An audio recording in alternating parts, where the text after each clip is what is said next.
Hello friends, అందరికీ నమస్కారం అండి. Welcome to my channel psycho ప్రేమికుడు. ఈ పార్ట్ చూసే ముందుగా ప్రీవియస్ పార్ట్స్ ఎవరన్నా మిస్ చేసి ఉంటే ముందు అవి చూడండి ఫ్రెండ్స్. అలాగే ఫస్ట్ టైం నా ఛానల్ చూస్తున్న వాళ్ళు ప్లీజ్ లైక్ చేసి, షేర్ చేసి, సబ్స్క్రైబ్ చేసుకుని మీ సపోర్ట్ నాకు అందించండి. ఇంకా లేట్ చేయకుండా ఈరోజు ఎపిసోడ్లోకి వెళ్ళిపోదాం. మిమ్మల్ని, మీకు ఉన్న హోదాన్ని, పెద్దరికాన్ని కొంచెం వాడుకోక తప్పదు కదా అంది వినూత్న. ఆ మాటతో కొంచెం భయపడిన మహాలక్ష్మి అర్జున్ వైపు చూస్తూ చిన్నగా అతని వైపు వంగి, ఇది ఏదో వాడకం అంటుంది కన్నా, ఆ వాడకంలో పెద్ద ప్రమాదం ఏమీ ఉన్నది కదా అంటూ భయంగా అడిగింది. ఏమో మమ్మీ, నన్ను అడిగితే నేనేం చెప్పను. వాడేది అది, బలయ్యేది నువ్వు. కాబట్టి మీరు చూసుకోండి. మధ్యలో నన్ను ఇన్వాల్వ్ చేయొద్దు. ఏమో, దాని వాడకం ఎలా ఉంటుందో ఏంటో నాకు తెలీదు అంటూ చేతులెత్తేశాడు అర్జున్. ఆ మాటతో అదిరిపడి, ఏంట్రా, కథకి అసలైన సూత్రధారివి నువ్వే అలా అంటే కేవలం నువ్వు సృష్టించిన పాత్రధారిని నేనేమైపోవాలి అంటూ భయంగా అడిగింది మహాలక్ష్మి. అబ్బా, మీరేమీ కారు అత్తయ్య, నేనున్నాను కదా. నేను మిమ్మల్ని ఏమీ కాకుండా జాగ్రత్తగా చూసుకుంటాను. రండి, మీతో చాలా పనుంది అంటూ ఆమెని అక్కడి నుంచి తీసుకుని వెళ్ళిపోతూ ఉంది వినూత్న. దాంతో భయంగా కొడుకు వైపు చూస్తూనే ఆమెతో వెళుతూ ఉంది మహాలక్ష్మి. ఆమె మొహంలో కనిపిస్తున్న భయం చూసి చిన్నగా నవ్వుకుని, మమ్మీ, ఇంక నీ పని అయిపోయింది పో అని మనసులో అనుకున్నాడు అర్జున్. ప్రియాంకని తీసుకుని హాస్పిటల్కి వచ్చాడు మహేందర్. అక్కడ డాక్టర్స్ చెక్ చేసిన తర్వాత కొంచెం కుట్లు కదిలి బ్లీడింగ్ అయ్యింది. అయినా ఇలాంటి పరిస్థితుల్లో ఉన్న ఆమె పరుగులు ఉరుకులు పెట్టడం ఏంటండి? కొంచెం జాగ్రత్తగా ఉండాలి కదా. ఆ కుట్లు మాడే వరకు కూడా అసలు ఆ అమ్మాయిని మంచం దిగనివ్వకండి అంటూ కొంచెం స్ట్రిక్ట్గా చెప్పాడు అక్కడున్న డాక్టర్. అలాగే డాక్టర్, ఇక నుంచి తను అడుగు తీసి అడుగు పెట్టనివ్వను. ఏది కావాలన్నా నేనే తనకి దగ్గరకి తీసుకువెళ్ళి అందిస్తూ ఉంటాను. చాలా జాగ్రత్తగా చూసుకుంటాను అని కవిత అంటూ ఉండగా, ఏమీ అవసరం లేదు. ఇక నుంచి తను మా ఇంట్లో ఉంటుంది. మీకు ఎప్పుడైనా కావాలి అంటే వచ్చి తనని చూసి వెళ్ళండి. అంతే తప్ప తనకి సెట్ అయ్యే వరకు తను మీ ఇంటికి రాదు సీరియస్గా చెప్పాడు మహేందర్. ఆ మాటతో షాక్ అయిన ప్రమోద్ ఇంకా కవిత కప్పల్లా నోరు తెరిస్తే, వెరీ గుడ్ మిస్టర్ మహేందర్. ఈ పరిస్థితిలో ఏ వైఫ్ అయినా సరే తన భర్త దగ్గర మాత్రమే ఉండడానికి ఇష్టపడుతుంది. అంతే తప్ప మూడో వ్యక్తి దగ్గర ఉండాలి అని అస్సలు అనుకోదు. అది అమ్మైనా, నానైనా, ఇంకా ఎవరైనా సరే తన మనసుకు నచ్చిన భర్త పక్కన ఉంటేనే ఆమెకు ప్రశాంతత ఉంటుంది. కాబట్టి ఆమె మీ దగ్గర ఉండడమే కరెక్ట్. ఒక గంట ఇక్కడే ఉంచి ఆమెను ఇక్కడి నుంచి తీసుకుని వెళ్ళవచ్చు అని డాక్టర్ చెప్పడంతో అక్కడి నుంచి మహేందర్ ప్రియాంక ఉన్న రూమ్లోకి వెళ్ళిపోయాడు. దానితో ఒకరి మొహాలు ఒకరు చూసుకుని, ఏంట్రా ఈ విధి వైపరీత్యం, మన ఇన్ని సంవత్సరాలు కష్టపడి మరి అతని మనసులో నింపిన విషమంతా అంత ఈజీగా మాయమైపోయిందంటావా? ఇంత ఈజీగా వీళ్ళిద్దరూ కలిసిపోవడానికి అంటూ కొంచెం అయోమయంగా అడిగింది కవిత. నాకు ఇప్పటికీ కూడా వీళ్ళు కలిసిపోతున్నారు అంటే నమ్మకం కుదరడం లేదమ్మా. ఎందుకంటే నేను అతని మనసులో నింపిన విషయం చాలా పవర్ఫుల్. ఏ మగాడైనా భార్య ప్రేమని కోరుకుంటాడే కానీ ఆ ప్రేమ మోసమని తెలిస్తే ఎవ్వరూ సహించరు. ఆ ట్రిక్నే నేను చాలా పర్ఫెక్ట్గా వీరిద్దరి మధ్యలో నిప్పు పెట్టడానికి వాడాను. అది వర్కౌట్ అయ్యింది కూడా. కానీ ఇప్పుడు చూస్తుంటే ఏదో తేడా కొడుతుంది. దీని వెనక ఏదో జరుగుతుంది. ఎవరో వీరిద్దరిని కలపాలి అని చాలా గట్టిగా ప్రయత్నిస్తున్నట్లున్నారు. వాళ్ళెవరో తెలుసుకుంటాను. అప్పటి వరకు నువ్వు ఒక క్లారిటీకి వచ్చేకు అంటూ చెప్పాడు ప్రమోద్. ఏం క్లారిటీనో ఏంటో, ఇదంతా చూస్తుంటే కళ్ళు తిరిగిపోతున్నాయి తప్ప క్లారిటీ వచ్చేటట్లు ఏమీ కనిపించట్లేదురా. సర్లే, ఇటు ఎలాగో పని జరగట్లేదు కదా, పద మీ నాన్నగారి దగ్గర నుంచి నరుకు వద్దాం. అసలే తన అల్లుడు తన గారాల కూతుర్ని సరిగ్గా చూసుకోవడం లేదు, కష్టపెడుతున్నాడు అన్న భ్రమలో ఉన్నారు కదా ఆయన. అక్కడ ఆ భ్రమ పైన కొంచెం పెట్రోల్ పోసాము అంటే ఇంకా మంట బాగా వస్తుందేమో, చూద్దాం అంది కవిత. దాంతో ఆమెను తీసుకుని ఇంటికి బయలుదేరాడు ప్రమోద్. తన గదిలో కూర్చుని ఆలోచిస్తూ ఉంది వినీల. ఆమెకి ఎంత ఆలోచించినా కూడా రిషిని తన భర్తగా అంగీకరించాలి అంటే ఏదో తెలియని భయం, కోపం వస్తూ ఉన్నాయి. మా కథ తెలియకుండా వాళ్ళకి దూరంగా ఉన్నప్పుడే మమ్మల్ని చంపడానికి ప్రయత్నించారు. అలాంటిది ఇప్పుడు వాళ్ళ కథ అంతా తెలిసిన తర్వాత ఆ ఇంటి కోడలుగా నేను వెళ్తే అసలు నన్ను బ్రతకనిస్తారా? అలా అని మెడలో పడిన ఈ తాళిని కాదు అని అనలేను కదా. ఎలా పడినా అది తాళి. ఇంత పవిత్రమైన తాళి నా మెడని చేరాక లేదు అదంతా నా భ్రమే అని అనుకోవడం ఎలా? ఇప్పుడు నేనేం చేయాలి అని ఆమె మనసులో అనుకుంటూ ఉండగా ఆమె కళ్ళ ముందు ఆమె తల్లి తండ్రి రూపం కదలాడింది. అబ్బాయి ఎలా ఉన్నా మేము ఒప్పుకుంటాంరా తల్లి. నీ మనసుకు నచ్చాడు అంటే తను చాలా మంచివాడై ఉంటాడు. నా కూతురు సెలక్షన్ గురించి నాకు తెలియదా? వెళ్తున్నాం కదా, చూసి కూడా ఆ విషయాన్ని కన్ఫర్మ్ చేసుకుని మీ ఇద్దరిని ఆశీర్వదించి నిన్ను ఆ అబ్బాయి చేతుల్లో పెడతాను అని తన తల్లిదండ్రులు ఆఖరిగా తనతో అన్న మాటలు గుర్తు వస్తూ ఉంటే అంత సంతోషంగా నా ప్రేమను ఒప్పుకున్న వాళ్ళని ఈ లోకంలోనే లేకుండా చేసిన ఆ దుర్మార్గులని ఊరికనే వదిలేయాలా? నాకు ఊహ తెలిసినప్పటి నుంచి అమ్మా నాన్న చెల్లి తప్ప ఎవ్వరూ లేరు మాకు. మమ్మల్ని మా తల్లిదండ్రులు ఎంత ప్రేమగా పెంచుకున్నారో, మాకు ఏ కష్టం కలగకుండా ఎలా చూసుకున్నారో మాకు మాత్రమే తెలుసు. మేమే ప్రాణంగా బ్రతికిన వాళ్ళని బాగా చదువుకుని మంచి జాబ్ చేసి కాలు కింద పెట్టకుండా చూసుకుందాము అనుకున్నాము. అలాంటిది వాళ్ళని నాకు దూరం చేసిన ఆ దుర్మార్గులని నేను ఊరికనే వదిలిపెట్టను. మమ్మల్ని చంపడం కోసమే ప్రేమ నాటకం ఆడి ఆ రోజు వాళ్ళని తీసుకుని బయటకు వచ్చేలా చేసిన ఆ రిషిని విడిచిపెట్టను. వాళ్ళ అంతు చూసి తీరుతాను. అందుకోసమైనా సరే నేను ఆ ఇంటి కోడలుగా ఆ ఇంట్లో అడుగు పెట్టాలి. ఎలా అయినా ఆ సుభద్ర ప్రాణాలు తీయాలి. విశ్వనాథం మా నాన్న చనిపోయే ముందు నాకు చెప్పిన ప్రతి మాట ఇంకా గుర్తు ఉంటూనే ఉంది. పొరపాటున కూడా మీ తాతయ్య వాళ్ళకి మీరు కనిపించొద్దు. మీరు వాళ్ళ కంట పడితే మమ్మల్ని చంపినట్లే మిమ్మల్ని కూడా చంపేస్తారు. వాళ్ళకి దూరంగా పారిపోండి తల్లి అని చెప్తూ చనిపోయిన మా నాన్న మాటలు ఇంకా నా గుండెల్లో ఆరని అగ్నిజ్వాలల్లా మండుతూనే ఉన్నాయి. కన్న కొడుకు అన్న కనికరం కూడా లేకుండా కర్కశంగా వాళ్ళని చంపావు కదా నువ్వు. ఇక చూడు నీకు ఏ గతి పట్టిస్తానో అని మనసులో కచ్చిగా వినీలా అనుకుంటూ ఉండగా అప్పుడే ఆ గదిలోకి వచ్చిన వినూత్న ఆమె ఏదో ఆలోచనలో ఉండడం చూసి, ఏంటక్క, ఎందుకు అంత దీర్ఘంగా ఆలోచిస్తున్నావు? ఏ విషయం గురించి ఏంటి అంటూ అడిగింది.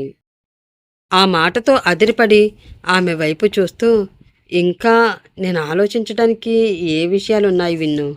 నా మెడలో పడిన ఈ తాళి గురించి అంటూ తన చేతిలో ఉన్న తాళిని ఆమెకి చూపించింది వినీలా. దాంతో వినూత్న మొహం కూడా విచారంగా మారగా, దాని గురించైతే నువ్వు అంతలా ఆలోచించవలసిన అవసరం ఏమీ లేదక్క. అసలు ఇది నీ మెడలోనే పడలేదు అనుకో. అయినా నువ్వు స్పృహలో లేని సమయంలో ఎవరో వచ్చి నీ మెడలో ఈ తాళి కట్టేస్తే దానికి నువ్వు కట్టుబడి ఉండవలసిన అవసరం ఏముంది? నీకంటూ ఇష్టాలు ఉంటాయి కదా. నీ ఇష్టానికి వ్యతిరేకంగా దీని గురించి ఆలోచించవలసిన అవసరం ఏమీ ఉంది చెప్పు అని వినూత్న అంటూ ఉండగా, నేను ఆ ఇంటికి కోడలుగా వెళ్దాము అనుకుంటున్నాను విన్ను అంటూ చెప్పింది వినీలా. ఆ మాట విని షాక్ అయిన వినూత్న, ఏంటక్క, ఏంటి నువ్వు అంటున్నది? నాకు సరిగా అర్థం కావడం లేదు అంటూ కంగారుగా అడిగింది. దాంతో భారంగా శ్వాస తీసుకుని వదిలి, నేను రిషి నా మెడలో కట్టిన ఈ తాళికి విలువని ఇస్తూ అతని భార్యగా ఆ ఇంట్లో ఆ ఇంటి కోడలుగా అడుగు పెడదామనుకుంటున్నాను.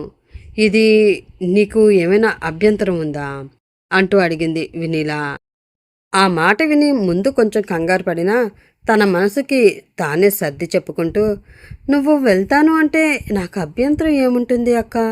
ఇంకా నువ్వు ఇష్టపడిన వ్యక్తి దగ్గరికి నువ్వు వెళ్తున్నావు అని సంతోషంగా ఉంటుంది తప్ప నాకు ఏ అభ్యంతరం లేదక్క. పైగా రిషి కూడా నిన్ను ఇష్టపడుతున్న వ్యక్తి కాబట్టి ప్రాబ్లం ఏమీ ఉండదు. కానీ ఆ కుటుంబంలోకి వెళతాను అంటూనే కొంచెం భయంగా ఉంది. పోనీ నేను రిషితో మాట్లాడతాను, నీతో తనని వేరే కాపురం పెట్టమని అడుగుతాను. అలా ఓకే కదా నీకు అంటూ అడిగింది వినూత్న. ఆ మాట విని కొంచెం కంగారు పడుతూ, ఆహా వద్దు విన్ను, నువ్వలా ఏమీ చెయ్యొద్దు. ఆ ఇంటి కోడలుగా నేను ఆ ఇంటికి వెళ్తాను. అదే మర్యాదగా ఉంటుంది. పైగా ఎంత కాదు అనుకున్నా అది మన నాన్నగారు పుట్టిన ఇల్లు. ఆ ఇంటికి నేను కోడలుగా వెళ్ళడం అంటే ఒక రకంగా చెప్పాలి అంటే అది అదృష్టమే కదా. నాన్నని దూరం చేసుకున్న ఆ ఇల్లు ఆయన ప్రతిరూపాలైనా మనల్ని దగ్గర చేసుకుంటాను అంటే మనకి అంతకు మించి ఏం కావాలి చెప్పు. నాన్న ఆత్మ కూడా మనకి ఏదొక ఆధారం తన అయిన వాళ్ళ దగ్గర నుంచి అందుతుంది అని సంతోషిస్తారు కదా అంది వినీల. ఆ మాటతో ఆలోచనలో పడిన వినూత్న, సరే అక్క, ఈ విషయం గురించి అర్జున్తో మాట్లాడతాను. ఆ తర్వాత ఏం చేయాలో ఎలా చేయాలో ఆలోచిద్దాం అంటూ చెప్పింది ఆమె. ఆ తర్వాత చేయడానికి ఏమీ ఉండదు విన్ను, జరగబోయే వాళ్ళ నాశనం తప్ప అని మనసులో అనుకుంది వినీల. బాల్కనీలో నిలబడి తన ఫోన్లో ఏదో చూసుకుంటూ ఉన్నాడు రవీంద్ర. అతని దగ్గరికి వచ్చాడు అర్జున్. అతను వచ్చింది కూడా పట్టించుకోకుండా తన ఫోన్లో ఏదో చూసుకుంటూ చిన్నగా నవ్వుకుంటూ ఉన్నాడు రవీంద్ర. 2 నిమిషాలు అతన్ని అలాగే గమనించి అతను ఎంతకీ తనని పట్టించుకోడు అని అర్థమైపోవడంతో, హాయ్రా అన్నయ్య అని అతన్ని పలకరించాడు అర్జున్. ఆ పిలుపుతో అదిరిపడి కంగారుగా తన ఫోన్ స్క్రీన్ ఆఫ్ చేసి అటువైపు చూసి అక్కడ అర్జున్ ఉండడంతో, హాయ్రా అర్జున్, డిన్నర్ చేసావా అంటూ అడిగాడు రవీంద్ర. హా అన్నయ్య, ఇప్పుడే చేసి ఇటు వచ్చాను. నువ్వు అంటూ అర్జున్ అడగడంతో, నేను బయట చేసి వచ్చానురా అంటూ చెప్పాడు రవీంద్ర. ఏంటి కొత్తగా ఈ అలవాటు? అతని వైపు దీక్షణంగా చూస్తూ అడిగాడు అర్జున్. కొత్త అలవాటేంటి? అయోమయంగా అడిగాడు రవీంద్ర. అదే అన్నయ్య, నువ్వు ఇంటి ఫుడ్ తప్ప బయట ఫుడ్ పెద్దగా ఇష్టపడవు కదా. అలాంటిది బయట చేసి వచ్చాను అంటే మరి అది కొత్త అలవాటే కదా. ఎన్ని రోజుల నుంచి ఇలా బయట చేస్తున్నావు? ఇంట్లో ఫుడ్ నచ్చడం లేదా ఏంటి అంటూ అడిగాడు అర్జున్. అతని మాటలో ఏదో తేడా కనిపించడంతో కొంచెం కంగారు పడ్డ రవీంద్ర, నచ్చకపోవడానికి ఏముంటుందిరా, ఆ అమ్మ చాలా కష్టపడి మన కోసం తనే స్వయంగా వంట చేస్తూ పెడుతూ ఉంటే నచ్చకుండా ఎలా ఉంటుంది చెప్పు. కాకపోతే ఈరోజు పాత ఫ్రెండ్ ఒకరు కనిపిస్తే వారితో కలిసి బయట చేయక తప్పలేదు అంటూ చెప్పాడు రవీంద్ర. ఓ అవునా, అలా అయితే పర్వాలేదు. కానీ అన్నయ్య, కొన్ని అలవాట్లు అయితే మానుకోలేమేమో. ఈ మందు సిగరెట్ లాగానే అలాంటి అలవాట్లు కూడా ఆరోగ్యానికి హానికరం. అలాగే కొందరు మనుషులతో పరిచయాలు కూడా హాయిగా సాగిపోయే సంసార జీవితానికి ప్రమాదకరం. అలాంటి వాటిని కొంచెం దూరంగా పెట్టాలి. అప్పుడే ఏ మనిషి జీవితమైనా బాగుంటుంది అంటూ చెప్పాడు అర్జున్. ఆ మాటతో రవీంద్రకి చాలా కోపం వచ్చింది.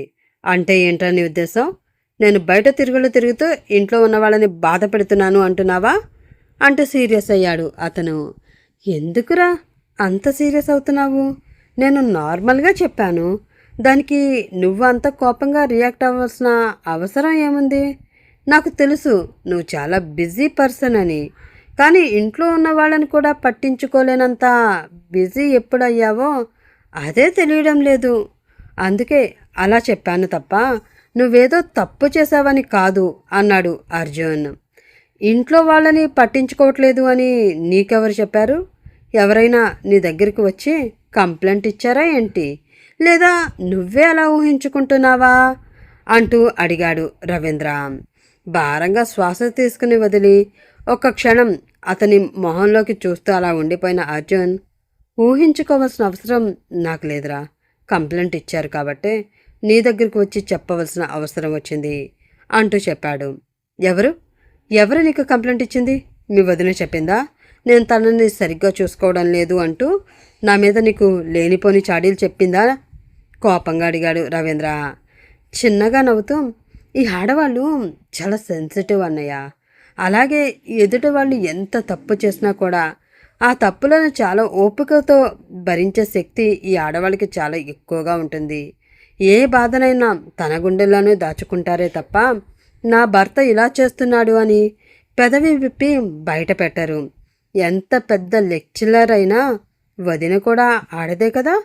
కాబట్టి ఆమె నాకే కాదు తన కన్నవాళ్ళకి కూడా కంప్లైంట్ ఇవ్వదు. నాకు కంప్లైంట్ ఇచ్చింది చిన్ను వాళ్ళ స్కూల్ ప్రిన్సిపల్. వాడి గురించి ఏదో మాట్లాడాలి అని నీకు ఆయన చాలాసార్లు కాల్ చేశారంట. కానీ నువ్వు రియాక్ట్ అవ్వలేదు, అసలు పట్టించుకోలేదు. కాబట్టి ఆ కాల్ నాకు వచ్చింది. కుదిరితే రేపు ఒకసారి వెళ్ళి మాట్లాడు. లేదు నాకు కుదరదు, అర్జెంట్ పనులు ఉన్నాయి అంటే నాకు చెప్పు, నేను వెళ్తాను అని సీరియస్గా చెప్పి అక్కడి నుంచి వెళ్ళిపోయాడు అర్జున్. దాంతో ఆలోచిస్తూ ఉండిపోయాడు రవీంద్ర. ఆ నెక్స్ట్ డే మార్నింగ్ విశ్వనాథం పిలవడంతో కుటుంబ సభ్యులందరూ హాల్లో హాజరయ్యారు. మెల్లిగా తన పక్కనే ఉన్న సుభద్ర వైపు కొంచెం వంగి, ఏంటమ్మమ్మ ఈ ముసలోడు అందరినీ పిలిచి మీటింగ్ పెట్టాడు, కొంపతీసి ఆస్తులన్నీ అందరికీ పనిచేస్తున్నాడా ఏంటి అంటూ అనుమానంగా అడిగింది సాహితి. ఏమోనే, నాకు తెలీదు. పేరుకు మాత్రమే నేను ఆయన పెళ్ళాన్ని, కానీ ఆయన ఒక్క విషయం కూడా నాతో చెప్పి చేసే రకం ఏంటి? ఏది చేసినా అది నా చావుకి వచ్చేటట్లే కదా ఆయన గారు చేస్తారు. ఆ విషయమేంటో మీ అందరితో పాటే నేను తెలుసుకోవాలి అంటూ రాగం తీసింది సుభద్ర. విశ్వనాథం వైపు ఒక్కసారి చూసి, ఆ మొహం చూస్తుంటే చాలా సీరియస్గా ఉందమ్మమ్మ. ఖచ్చితంగా కుటుంబానికి సంబంధించిన చాలా పెద్ద నిర్ణయం తీసుకుంటాడు అనుకుంటున్నా అంది సాహితి. ఏ నిర్ణయమో ఏమిటో. ఆ ఆస్తి మొత్తం తన కొడుకు పిల్లలకి రాసి ఇవ్వకుండా కనీసం ఎంతో కొంత మన మొహాన కొట్టేటట్లు ఆ నిర్ణయం ఉంటే నాకు అంతే చాలే బాబు. కన్నందుకు మీ అమ్మకి ఎంతో కొంత న్యాయం చేసిన దాన్ని అవుతాను. లేదు అంటే మళ్ళీ వాళ్ళిద్దరిని మర్డర్ చేయడం కోసం ప్లాన్ వేసి ఆ అర్జున్ చేతిలో ఎక్కడ నేను మర్డర్ అయిపోతానో అని భయం వేస్తుంది అంది సుభద్ర. ఆ మాటతో దీనంగా ఆమె వైపు సాహితీ చూడగా, ఏంటి మావయ్య గారు అందరినీ రమ్మన్నారు, ఏమైనా అర్జెంట్ విషయం మాట్లాడాలా అంటూ కొంచెం బెరుకుగా అడిగాడు సతీష్. అవును బాబు, చాలా ముఖ్యమైన విషయం మాట్లాడాలి. లాయర్ గారిని కూడా పిలిపించాను, ఆయన వచ్చాక మాట్లాడుకుందాం. అప్పటి వరకు అందరూ చెవులు కొరుక్కోవడం మానేసి కొంచెం సైలెంట్గా ఉండండి అంటూ చాలా సీరియస్గా చెప్పాడు విశ్వనాథం. ఆ మాటతో అతని వైపు సీరియస్గా చూస్తూ, ఈ ముసలోడికి వయసు మళ్ళీపోయినా సరే ఇంకా చెవుడు రాలేదు, చిన్నగా మాట్లాడుకున్నా వినిపించిపోతుంది అని మనసులో తిట్టుకుంటూ ఉంది సుభద్ర. అలా ఒక 10 నిమిషాలు గడిచిన తర్వాత అక్కడికి వచ్చాడు లాయర్. అతన్ని చూసి రండి లాయర్ గారు అంటూ ఆహ్వానించి విశ్వనాథం అక్కడ ఉన్న చైర్ ఆఫర్ చేయడంతో అందులో కూర్చుని, పిలిపించారు, ఏమైనా ముఖ్యమైన విషయమా అంటూ అడిగాడు లాయర్. అదే అండి, నిన్న మనం మాట్లాడుకున్న విషయమే, ఆ విషయం గురించే పిలిపించాను. నేను చెప్పినట్లు వీలునామా రాయించమన్నాను కదా, రాయించారా అంటూ అడిగాడు విశ్వనాథం. వీలునామా అన్న మాట విని అక్కడున్న లేడీస్ అందరూ అలర్ట్ అయ్యారు. రాయించాను సార్, అంతా మీరు చెప్పినట్లే రాయించాను అంటూ చెప్పాడు లాయర్. సరే, అయితే అందులో ఉన్న విషయం ఇక్కడ ఉన్న వారందరికీ బాగా అర్థమయ్యేటట్లు చెప్పండి అని విశ్వనాథం అనడంతో, ఓకే సార్ అంటూ అక్కడ ఉన్నవారి అందరి వైపు ఒక్కసారి చూసి తన దగ్గర ఉన్న వీలునామా బయటికి తీసి చదవడం మొదలుపెట్టాడు లాయర్. దాంతో ప్రాణాలను అరిచేతిలో పెట్టుకుని టెన్షన్గా అతను ఏం రాసి ఉంటాడా అని చాలా ఆతృతగా లాయర్ వైపు చూస్తూ ఉన్నారు ఆడవాళ్ళందరూ. విశ్వనాథం అని నేను పూర్తి స్పృహలో ఉండి ఎవరి బలవంతము లేకుండా నాకు నచ్చిన విధంగా రాయిస్తున్న వీలునామా. ఈ వీలునామా ప్రకారం నా యావదాస్తి మొత్తం 3 భాగాలు చేయడమైనది.